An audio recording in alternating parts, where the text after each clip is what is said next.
I'm reversing the polarity of the neutron flow, locking you all in, and yeah, according to that, you have locked in. Hello, the amazing viewers and subscribers, and welcome to Paul Who Reviews Doctor Who Series 9, which aired on BBC One from the 19th of September to the 5th of December, basically 2015. So it is 10 years since this series has aired. Well, halfway through. We are basically, what are we on? The 9th of October, and the series was actually airing from the 19th of September to the 5th of December.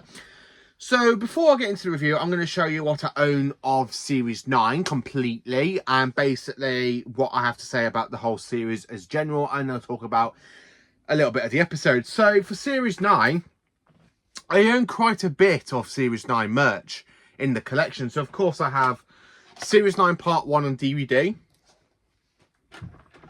Then, of course, we have Series 9 Part 2 on DVD. The complete 9th series on DVD box set. The complete 9th series twice on Blu-ray.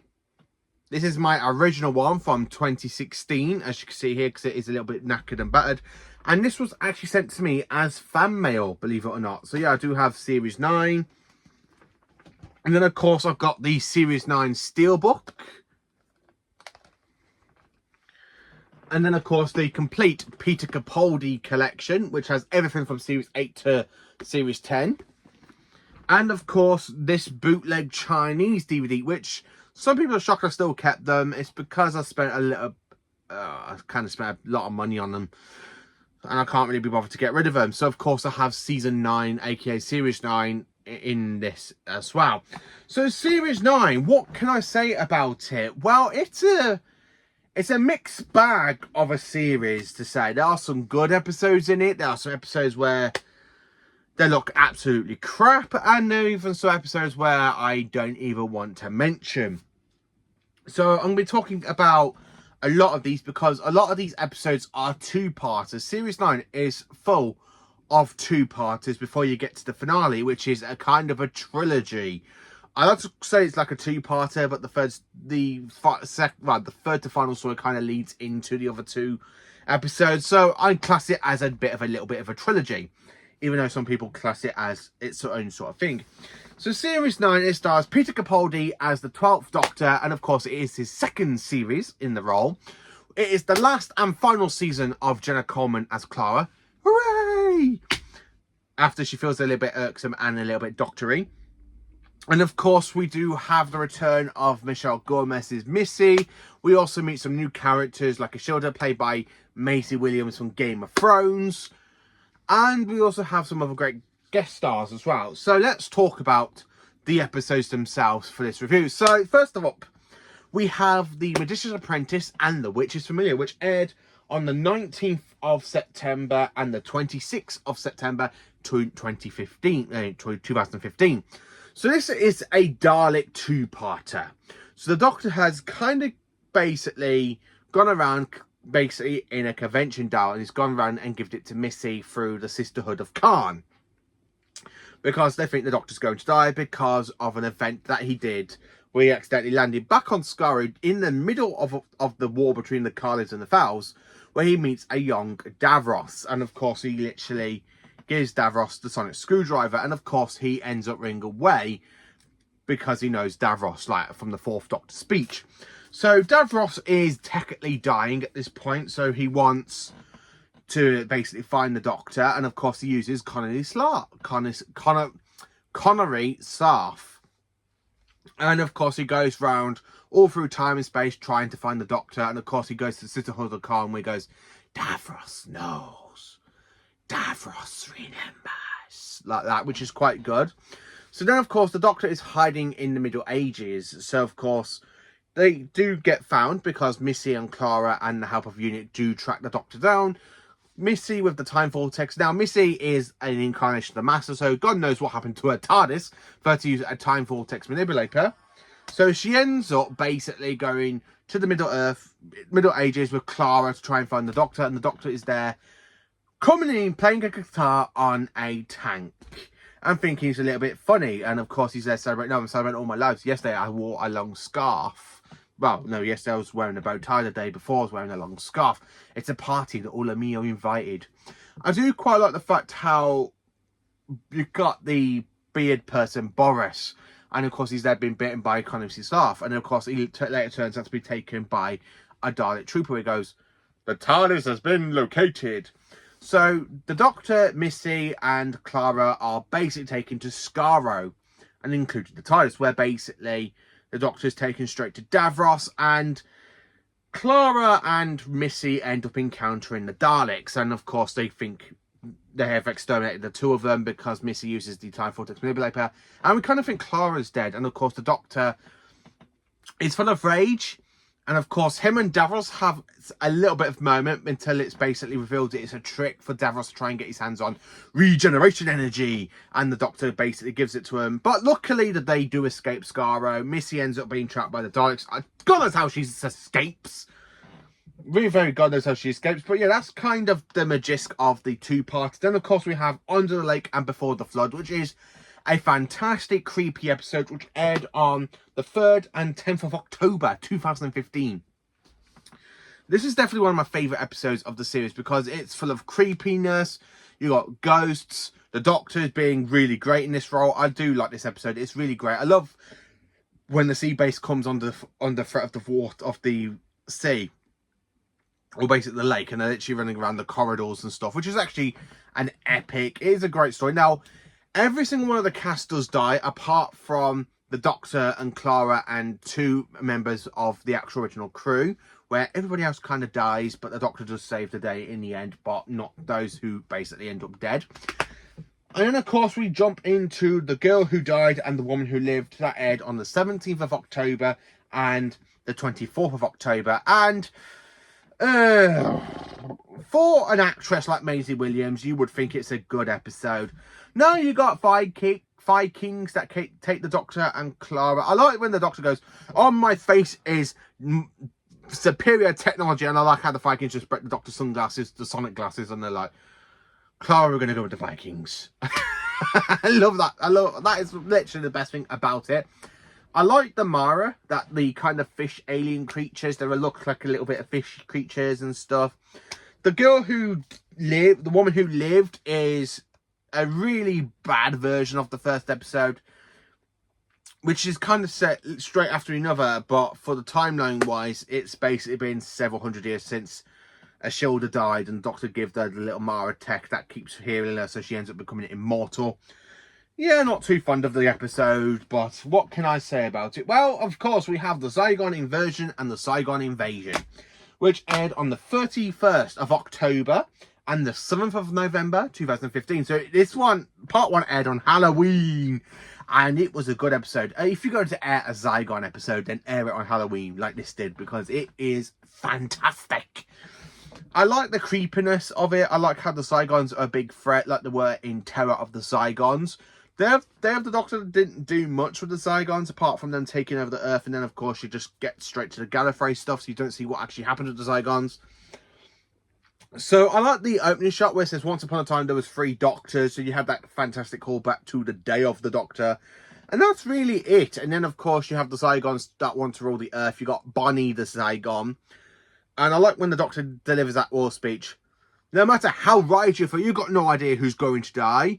You've got no idea whose children are going to be scream and burn. How many hearts will be broken? How many lives shattered? How much blood will spill until you have to do what everything's going to lead up to? Sit down and talk. I love the Doctor's war speech where he goes, "Are you kidding me? Of course I understand. What you call this a war, this funny little thing. This is not a war. I fought in a bigger war than you will ever know. I did worse things you can ever imagine. Every time I close my eyes, I hear more screams than anyone could ever be able to count. Can I tell you what you do with that pain? Can I tell you where you put it? You hold it tight. It burns your hand. And you say this, no one else will have to live like this. No one else will have to deal with this pain. Not on my watch." I love that 12th Doctor speech. I don't know what it is, but it's literally one of the best speeches of Doctor Who of all time. I absolutely loved it. I honestly do love that speech. Sleep No More, written by Mark Gatiss, and it's definitely the weak episode of Mark Gatiss, and it's definitely one of the weak episodes of the series. It's not really interesting. It's just basically sleep dust that basically takes over and evolves and all that. It's just, it feels just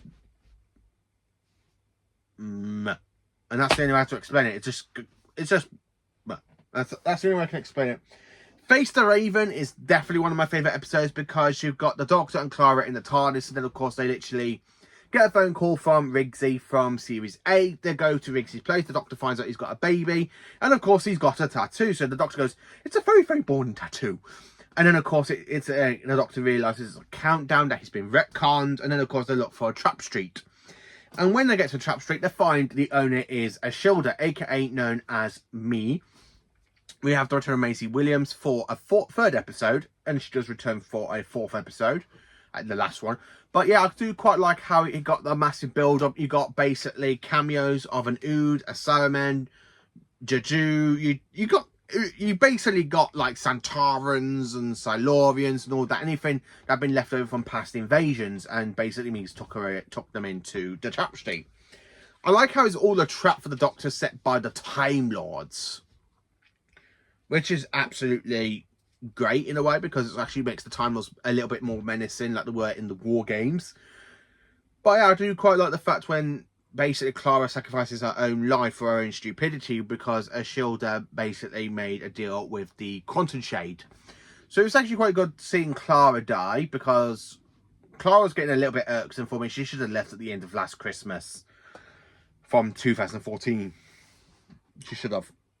But anyway, Clara dies. The Doctor gets teleported into his convention dial, which leads into Heaven's Sent, which aired on the 28th of November 2015.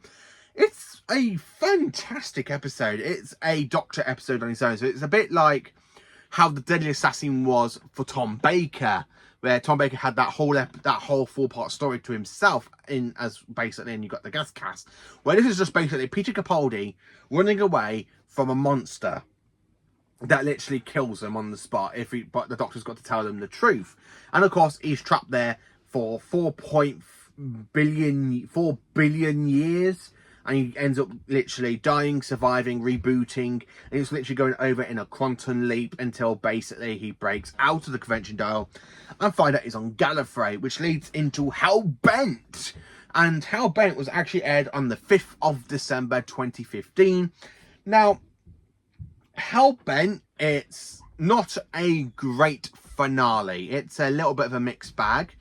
Yes, you got the Time Lords in it that don't really do much apart from them pointing guns at the Doctor, even though the Doctor won the Time War for them, that we saw in the 50th anniversary. But there again, though, we do see Rassilon kind of get booted off Gallifrey. We do see the return of Ken Bones, who basically ends up dying after the Doctor shoots him by trying to escape from Gallifrey. I like how the Doctor picks up a secondary TARDIS, like he's running away. He goes, "We're on Gallifrey! Death is immortal!" I like how the Doctor has to wipe Clara's memory, but of course Clara does use the sonic glasses, and she kind of switches it on him, so he kind of forgets who Clara is. I don't like the cafe stuff that basically breaks it in between scenes, because it really reminds me a little bit of Trial of a Time Lord, where you got a court scene going into the adventure, back to the court scene, where basically you start off being at the diner, then the adventure, back to the diner, the adventure, back to the diner, then you get back to the diner, and then of course the Doctor's there with his TARDIS because Clara's found the TARDIS for him, and of course he gets a brand new sonic screwdriver, which unfortunately this one is running out of batteries. And then of course the Doctor just clicks his fingers and he dematerializes while Clara and Ashildr go off in their own TARDIS, having their own adventures before they go back to Gallifrey. Now, I was thinking of including the Husbands of River Song, but I will do a Christmas video where I'll be basically reviewing every Christmas episode in order, starting from the Christmas Invasion on the 1st of December. So from the 1st of December all the way up to Christmas, I'm going to be reviewing every Christmas episode, or re-reviewing them. So that is literally Series 9 in a little bit of a nutshell. And again, it did air from the 19th of September to the 5th of December. It's not a strong series. It's definitely one of the weak ones for me, personally. It's not as bad as... It's not as bad as Series 2. Series 2 is definitely the weak series in Modern Who. It's not as bad as Series 2. It's not as bad as Series 11. It's on the same level as Series 6 for me. It's got some highs. It's got some lows. It's got a masterpiece in it. But yeah, it's absolutely a great series. I do quite enjoy it. So that's just me doing this series of review. So the series as a whole, it's just a 5 out of 10. It's not a great series. It's got some good episodes. If I was ranking them all differently and reviewing the episodes themselves, I would literally give them like a 10 out of 10 or 1 out of 10 and so on and so on and so on. But I can't do that because I'm actually reviewing the whole series. It's definitely a 5.5 out of 10. And it is a D. Again, I would have given it an A+ if the series was fantastic, like Series 10 is. Or basically Series 8. But no, I can't. It's definitely one of the weak series for Capaldi. It always seems to be like that for Modern Who, where from basically Capaldi and Matt Smith, their middle series are like that in their timeline. Jodie Whittaker started off being low, then it got high, then a little bit low. So I have to say that. But yes, Series 9, it's a good series. It's just not my favourite. It's definitely, I know some people will be out there loving Series 9, but for me, I just have to say it's not for me. It's definitely a 5 out of 10 for me. It's definitely one of the weak series of modern Doctor Who. Let me know in the comment section down below, what do you think of Series 9? Do you enjoy it? Do you not enjoy it? Is it one of your favourites? Let me know. Please do like, subscribe, and share, and join me for more awesome Doctor Who content.